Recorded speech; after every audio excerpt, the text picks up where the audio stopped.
But first, tonight, shocking comments from First Lady Michelle Obama while giving the commencement speech at Tuskegee University in Alabama this weekend. Now, she used the opportunity to express her own views on race and discrimination in America. Take a listen and look at this. We've both felt the sting of those daily slights throughout our entire lives. The folks who crossed the street in fear of their safety, the clerks who kept a close eye on us in all those department stores, the people at formal events who assumed we were the help, and those who have questioned our intelligence, our honesty, even our love of this country. And I know that these little indignities are obviously nothing compared to what folks across the country are dealing with every single day. Those nagging worries that you're going to get stopped or pulled over for absolutely no reason. The fear that your job application will be overlooked because of the way your name sounds. All right, here with reaction, author of Black Words, How Black Leadership's Returning America to the Days of Separate but Equal. Former Special Assistant to President George W. Bush, Ron Christie's with us. From the New York Civil Rights Coalition, Mike Myers, and Fox News contributors, Jamu Green and Deneen Borelli. My initial observation is it's never easy. Folks like you and me, they won't know how hard you worked, the multiple jobs you worked, how you took care of your grandma, the job applications, overlooked the sound of your name. And I'm saying Barack Hussein Obama got elected by a majority of white America. Right. Why is she so angry? Listen, I see this as propaganda. Instead of her promoting how America is an exceptional country, Sean, she took that route to, play the race card and race bait.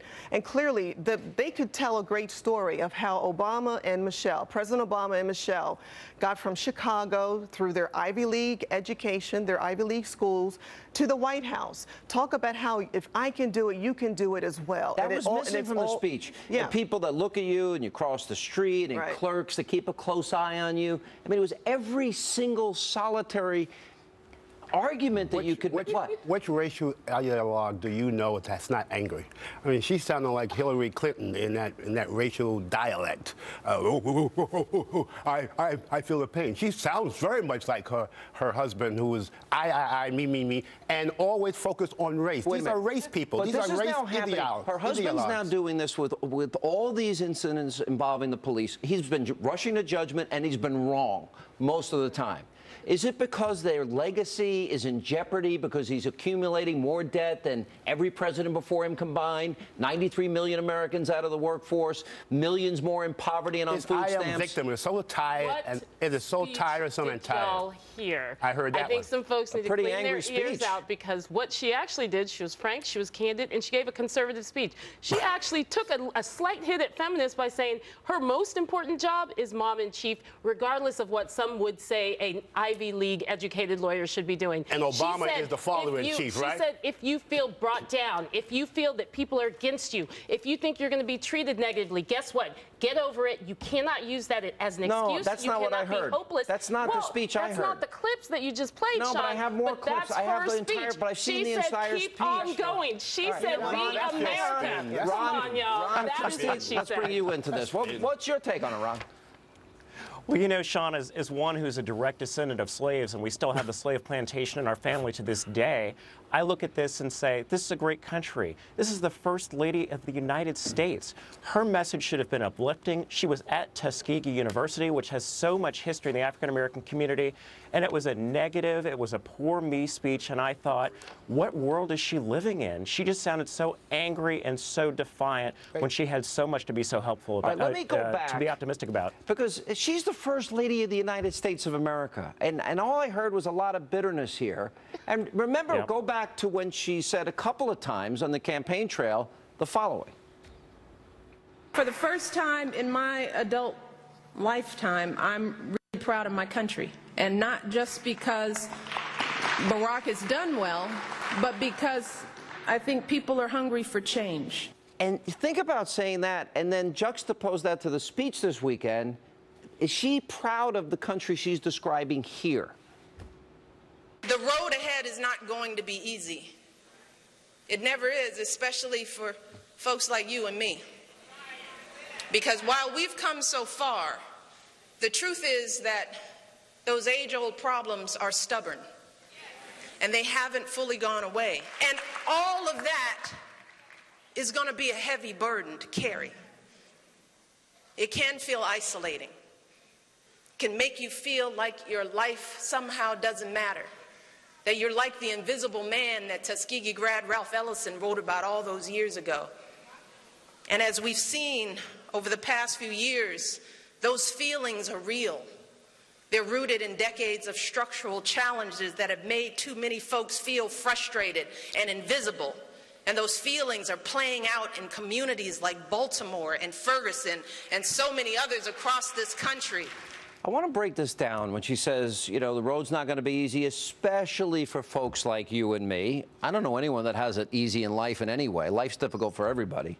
The heavy burden you're going to carry, it can be isolating. And then wrapping it up, tying it to Baltimore and Ferguson. Right. Ferguson was about a guy that robbed a store, intimidated a clerk, fought a cop for his gun, and ran it and charged at an officer. How does she make that leap? Why does she buy into this narrative? And why is she pushing this narrative? Yeah, listen, this administration is divisive, and they are going to play the race card on every aspect that they can because progressive policies have failed the country, have failed the black community. So look at Baltimore she and Barack for an Obama example. doing this because they're trying to divert attention away from their failed record? She's not going to go out and speak about how unemployment is in the double digits for the black community. How people are trying to get jobs, and a number of individuals I who are agree with out you. of the I think this is a workforce. diversion. I don't think it's by accident that it's happening, it's that not. she and he are doing it at the same time. For the same reason that Jamu said. She's the female equivalent of Barack Obama. Barack Obama, who sees everything in terms of race and gender. I mean, he even has identity politics. My brother's keeper. Yeah, why doesn't he help his own brother? He sees everybody in terms of race and gender I believe and that's disadvantage. A That's a stereotype. Reference. That's a stereotype of black men.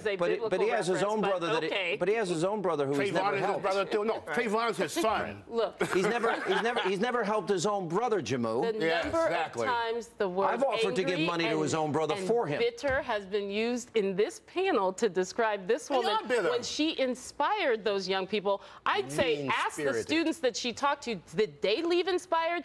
Did they believe that regardless of what's thrown at them, can they succeed in this country? How is it that only until Barack Obama gets elected, she'd never been proud of America? How is that possible? I don't understand that myself. I think she also had a poor choice of words. And you don't think this is us versus them? Was uplifting. That there's a premise here predicated on a belief that America is so racist. Look, there are racists in America. It exists. But it is the vast, overwhelming majority of people are not racist. Absolutely. Why didn't she talk about if you struggle, Ron? Barack Obama said that in effect when he was on the campaign trail. She says it all the time. He said there is no black America. There is no white America. There's only the United States of America. All of a sudden now he's president. Oh, there's black America. Oh, there has to be a my brother's keeper for only black boys and Hispanic boys, not for other people who are disadvantaged. You think they're playing the race card? He's a phony. What do you think? This coming from someone who used monkey sounds to describe the first lady of this country. What kind of sound? Hey, Sean, monkey sounds. Go ahead. Sean, quick point that I want to make here that I think is so important. When you look at the White House, the vetting process for a speech by the First Lady of the United States goes through a lot of different people and a lot of policy shops in the White House. So the fact that Michelle Obama had this speech pre-cleared by the White House, I think indicates to me the level in the West Wing that they knew she was going to say it, they wanted her to say it, and this is the America they wanted those students in Tuskegee to hear, and I think it's a disgrace. All right, guys, thank you so much for being with us. Appreciate it. Thanks. And you guys are headed to a big party tonight, right? We are. Oh, terrific. He's not my date. I wasn't invited. I wasn't invited either, Sean. Black tie and my And coming up, the one and only Ann Coulter. She's here to react to Michelle Obama's race-based commencement address, and later